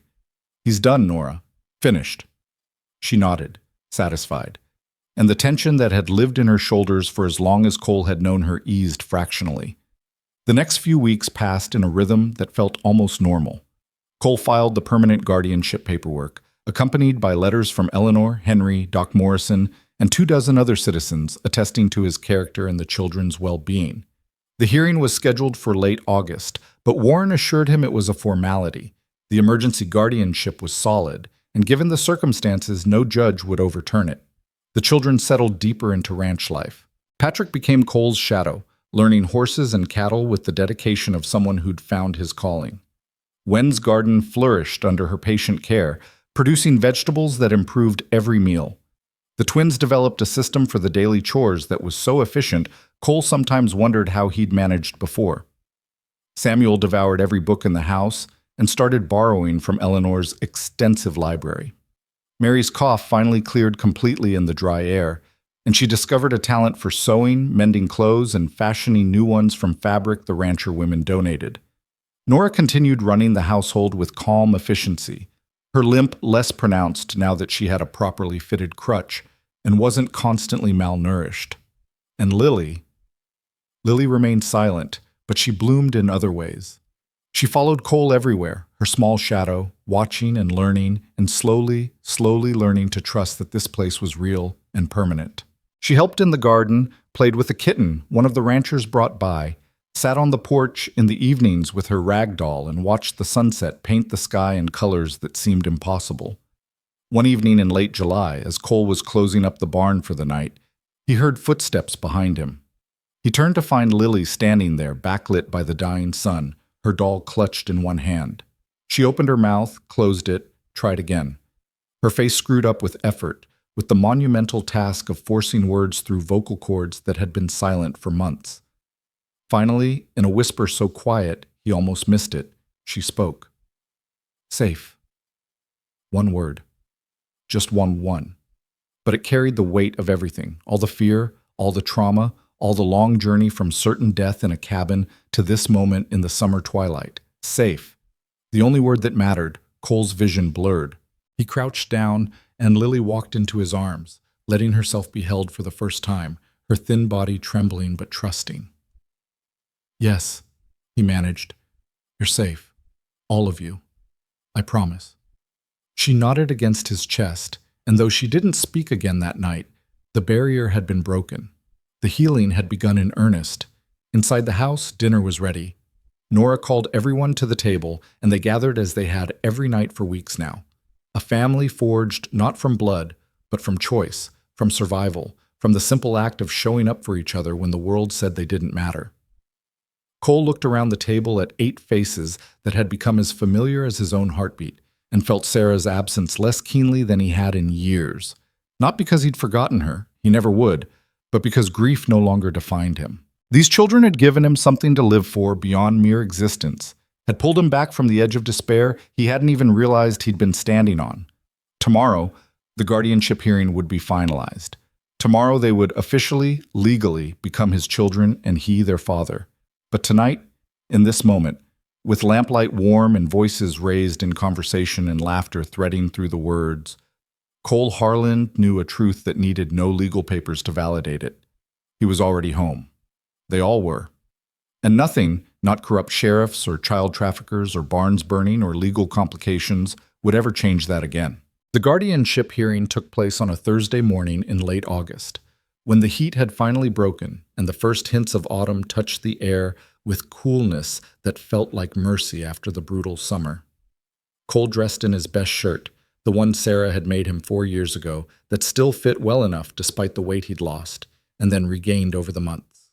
The children wore clothes the rancher women had sewn for them, simple but clean and proper, each child looking more like themselves than the hollow-eyed ghosts he'd found dying in that cabin. They rode to Cheyenne in 2 wagons, Cole's and Eleanor's, with the children chattering nervously about what would happen, what they'd need to say, whether the judge would be kind or cruel. Lily sat pressed against Cole's side, silent as always, except for that one precious word she'd spoken weeks ago, but her hand gripped his with fierce determination. What if he says no? Nora asked from the back of the wagon, voicing the fear they all carried. What if he decides we should go somewhere else, to different families, or back into the system? Then we'll appeal, Eleanor said from her wagon, riding parallel. We'll fight it. But that won't happen, Nora. The evidence is too strong. You're thriving here. Anyone with eyes can see that. People don't always look at what's real. They look at what they expect to see. Nora's voice was steady, but her jaw was tight. They'll see a single man with 8 kids and think it's improper. Think there should be a woman. think we'd be better off separated and placed in real families. Cole understood her fear because he shared it. For all of Warren's assurances and Eleanor's confidence, the law was a fickle thing, subject to the whims of whoever interpreted it. He'd seen good men destroyed by legal technicalities and bad men prosper because they knew which palms to grease. Nothing was certain until the judge's gavel fell. The territorial courthouse in Cheyenne was a 3-story brick building that tried for grandeur and achieved something closer to intimidating. They climbed the steps together, Cole leading the way with Lily's hand in his, the other children following in a protective cluster with Nora at the rear, her crutch tapping against marble floors that echoed with the sound of official business being conducted. Daniel Warren met them in the hallway outside the courtroom, his expression cautiously optimistic. Judge Morrison is hearing the case. He's fair, thorough, and he read every page of testimony and evidence we submitted. That's good news. What's the bad news? Cole asked. There isn't any, exactly, but there is a complication. Warren gestured down the hall, where a well-dressed couple stood conferring with a lawyer. The Harrisons. They're a wealthy family from Denver, no children of their own, and they've petitioned the court for custody of the twins. Cole felt his stomach drop. What? They claim they can provide better opportunities, education, social standing, financial security. They're offering to adopt David and Daniel legally, give them the Harrison name, raise them as their own sons. Warren's expression was grim. On paper, it's a compelling case. Rich family, established reputation, able to provide advantages a rancher can't match. Nora's face went white. The twins, overhearing, pressed closer to Cole, their identical faces stricken with identical fear. Samuel reached out and took Daniel's hand, or was it David's, and held on like he could prevent the separation through sheer force of will. They can't, Nora whispered. They can't just split us up. We're a family. Not legally, not yet. Warren squeezed Cole's shoulder. But that's what this hearing will determine. Let me do the talking in there. Answer questions honestly when asked, but let me handle the legal arguments. Trust me. They filed into the courtroom, a space that felt too large and too formal, with wood paneling and high ceilings that made every sound echo. Judge Morrison sat at the bench, a man in his 60s with silver hair and reading spectacles, his face weathered in a way that suggested he'd seen enough of human nature to be skeptical of easy answers. The Harrisons sat on one side with their lawyer, a sharp-faced man who radiated expensive competence. Cole and the children sat on the other with Warren. Eleanor positioned herself in the gallery with a dozen other supporters. Henry Ashford, Doc Morrison, the rancher women who'd helped rebuild, even Tom from the general store. A showing of community support that Warren had carefully orchestrated. Judge Morrison called the court to order and reviewed the case briefly. We're here to determine permanent guardianship of 8 minor children currently in the temporary custody of Cole Harland. I've reviewed the documentation, the testimony regarding the circumstances of their rescue, and the subsequent events involving Sheriff Crowley and Silas Black. I've also received a petition from Mr. and Mrs. Harrison seeking custody of 2 of the children. We'll address the primary guardianship first, then the Harrison petition. Mr. Warren, you may begin. Warren stood and laid out the case with clinical precision. He detailed how Cole had found the children, saved their lives, provided consistent care and support despite personal cost.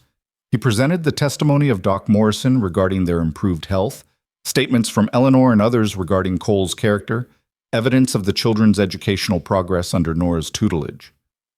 These children were discarded by a system that saw them as defective, undesirable, not worth the effort of placement. Mr. Harland saw them as human beings deserving of life, dignity, and love. The results speak for themselves. 8 thriving children who've formed a family unit with Mr. Harland at its center. The Harrisons' lawyer stood, sleek and confident. No one disputes Mr. Harland's good intentions, but good intentions don't replace material advantages. My clients can provide opportunities that a working rancher cannot: private education, music lessons, social connections, travel, cultural enrichment. They're offering David and Daniel Harrison a future that far exceeds what they could expect in rural Wyoming. Judge Morrison looked at the twins. Boys, do you know who Mr. and Mrs. Harrison are? David, or Daniel, Cole still had trouble telling them apart sometimes, shook his head. His brother did the same, their movements synchronized. They're the people who want to adopt you, give you their name, raise you as their sons. Do you understand what that means? One of the twins found his voice, high and trembling. It means they want to take us away from our family. Your family? You mean Mr. Harland? And Nora and Wen and Samuel and Patrick and Mary and Lily. All of us. We're a family. The boy's voice strengthened. We take care of each other. We promised. After Miss Abigail died, after everything that happened, we promised we'd stick together. The other twin spoke up. The people on the orphan train, they wanted to separate us too. Said nobody needed two boys, said we'd be easier to place individually. But Miss Abigail said no, said we'd already lost everything, and we weren't losing each other too. She died keeping that promise. We're not breaking it now. Mrs. Harrison leaned forward, her face sympathetic. Boys, we're not trying to hurt you. We just want to give you a better life. Better than what? Nora's voice cut through the courtroom, sharp and challenging. She stood leaning on her crutch, her young face fierce. Better than having enough to eat? Better than sleeping in warm beds? Better than being taught to read and write and work with our hands? Better than being loved exactly as we are? Miss Vance, the judge said mildly, I appreciate your passion, but no, Your Honor, please, let me speak.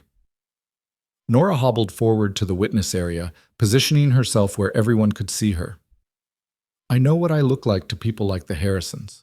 Broken, damaged, not worth the effort. That's what every family on the orphan train thought when they saw my leg. That's what the placement officials thought. That's what everyone thought except Mr. Harland and the people in this courtroom who actually took the time to see us as people. She turned to face the Harrisons directly. You want David and Daniel because they're young and healthy and easy to shape into whatever you think proper sons should be. But you don't want the rest of us, do you? You don't want the girl with the crutch, or the Indian girl, or the black boy, or the Irish kid, or the girl who coughs, or the child who can't speak. You want the convenient parts of our family and none of the complicated ones. That's not fair, Mrs. Harrison protested. We simply don't have the resources to take all 8. You have money. You have a big house. You have everything except what actually matters. You don't have love that sees past convenience. Nora's voice cracked, but didn't break. Mr. Harland had nothing but a ranch and a broken heart when he found us. He didn't pick and choose which of us deserved saving. He saved all of us, fed all of us, fought for all of us. And now we're a family, and families don't get divided because someone rich decides they want part of it. Judge Morrison studied Nora for a long moment. How old are you, Miss Vance? 10, Your Honor. Nearly 11. You're very articulate for 10. I had to grow up fast, we all did. But Mr. Harlan is teaching us it's okay to be children again, to play and laugh and make mistakes without being told we're worthless. The Harrisons might give David and Daniel fancy schools and nice clothes, but they can't give them what we have. They can't give them us. She sat down, and the courtroom was silent except for the sound of Mrs. Harrison quietly crying. Judge Morrison cleared his throat. Mr. Warren, I'd like to hear from Mr. Harland directly. Mr. Harland, please approach. Cole stood and walked forward, acutely aware of 8 pairs of eyes watching him, of Eleanor's supportive presence in the gallery, of everything riding on whatever he said next. Mr. Harland, you're a single man, never remarried after your wife's death. Do you understand the concerns some might raise about the propriety of a single man raising 8 children, particularly girls? Yes, Your Honor. I understand people talk. People always talk when something doesn't fit their idea of how things should be. How do you respond to those concerns? Cole thought about the past 2 months, about watching Nora learn to smile, about Samuel's determination to educate himself, about Lily whispering that one precious word, about Patrick becoming the horseman his father had been, about Wen's garden growing despite the brutal heat, about the twins' laughter, about Mary's health returning. I respond that those concerns are based on assumptions about what children need, and those assumptions are wrong. These kids don't need a perfect family that looks right on paper. They need a safe place where they're valued for who they are, not who someone wants them to be. They need consistency. They need to know that when they wake up tomorrow, they'll still be together, still be home, still be wanted. He paused. I'm not a perfect father. I don't know all the right things to say or do, but I show up every day and I love them, and I'll fight anyone who tries to take them from me. Including wealthy, well-intentioned people who can offer material advantages you cannot? Especially them, because money can't buy what we have. Money can't buy Nora teaching her siblings to read by lamplight, can't buy Patrick's patience with a frightened horse, can't buy the way Lily took my hand and spoke her first word in months, can't buy Samuel's questions about the world, or Wen's quiet strength, or the twins' fierce loyalty to each other. Cole's voice roughened. The Harrisons want to give 2 boys opportunities. I'm giving 8 children a childhood. There's a difference. Judge Morrison made notes, his expression unreadable. Then he addressed the Harrisons. Mrs. Harrison, why do you specifically want David and Daniel? She dabbed at her eyes with a handkerchief. We've been unable to have children of our own. We thought we could provide them with everything. Give them chances they wouldn't have otherwise. Did you consider adopting all 8 children? That seemed overwhelming. 8 children with such varied needs, such different backgrounds. We thought starting with the easiest 2, Nora muttered, loud enough to be heard. Judge Morrison's mouth twitched slightly. Miss Vance makes a valid point, however inelegantly. You're proposing to separate siblings who've bonded through shared trauma for your convenience. He looked at the twins. Boys, final question. If I granted the Harrisons' petition, if I said you had to go with them, what would you do? The twins looked at each other, that silent communication that only twins seem to possess, then back at the judge. They spoke in unison. We'd run away. We'd find our way back to the ranch. We'd keep running until we got home. Even knowing the Harrisons could give you advantages Mr. Harlan cannot?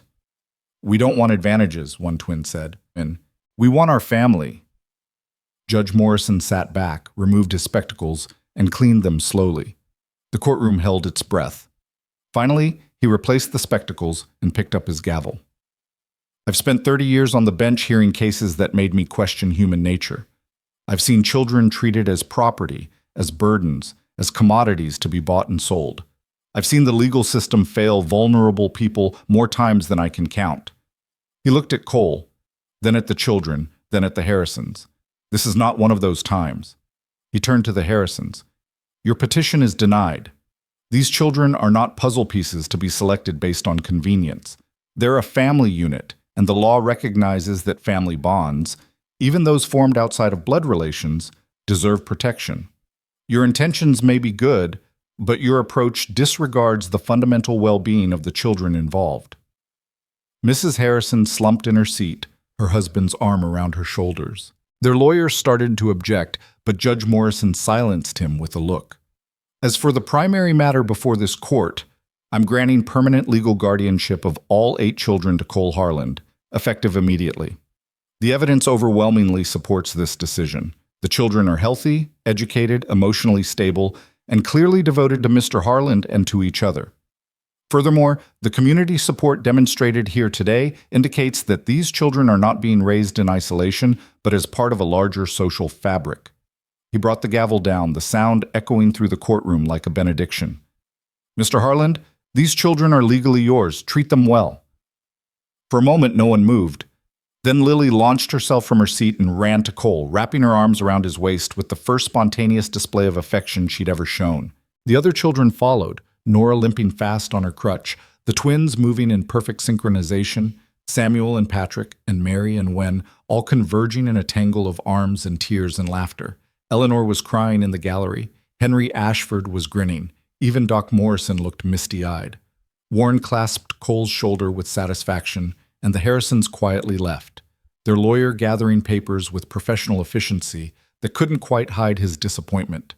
Judge Morrison watched the celebration with something that might have been a smile.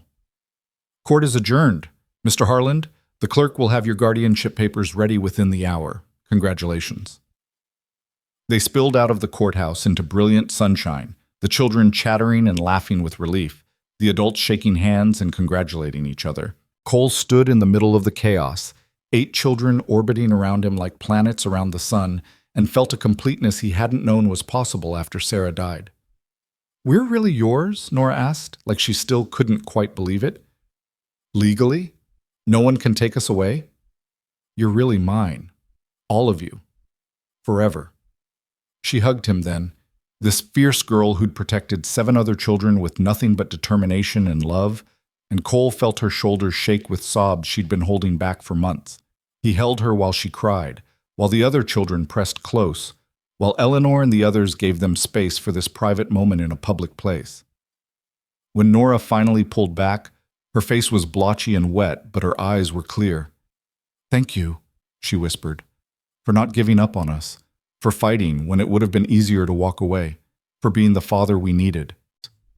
Cole couldn't speak past the lump in his throat, so he just nodded and pulled her close again, and they stood like that while Cheyenne bustled around them, oblivious to the small miracle that had just occurred in a territorial courthouse.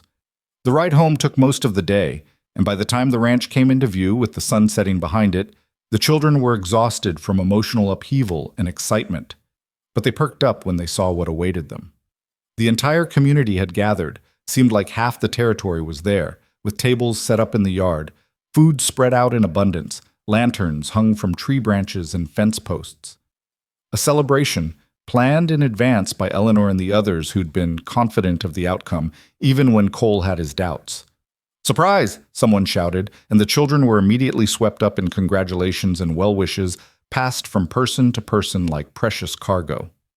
The twins showed off their matching shirts that Mrs. Johnson had sewn special for the occasion. Patrick demonstrated his horse-handling skills for the cattlemen. Wen showed the women her garden. Samuel engaged Doc Morrison in a conversation about biology that left the doctor impressed and slightly bewildered. And Lily, silent Lily, sat on the porch with her rag doll and watched everything with those enormous eyes, but there was something different in her expression now, something that looked almost like peace. As evening deepened into night and the celebration continued, Cole found himself standing apart for a moment, watching his children legally and truly now, interact with the community that had fought for them. He thought about that day 2 months ago when he'd found them dying in the summer heat, about the journey from that moment to this one, about everything they'd survived and overcome together. Eleanor joined him, 2 cups of coffee in hand. She passed him one and stood beside him in comfortable silence. "You did good, Cole." "We did good. Couldn't have done it without you, without all of them."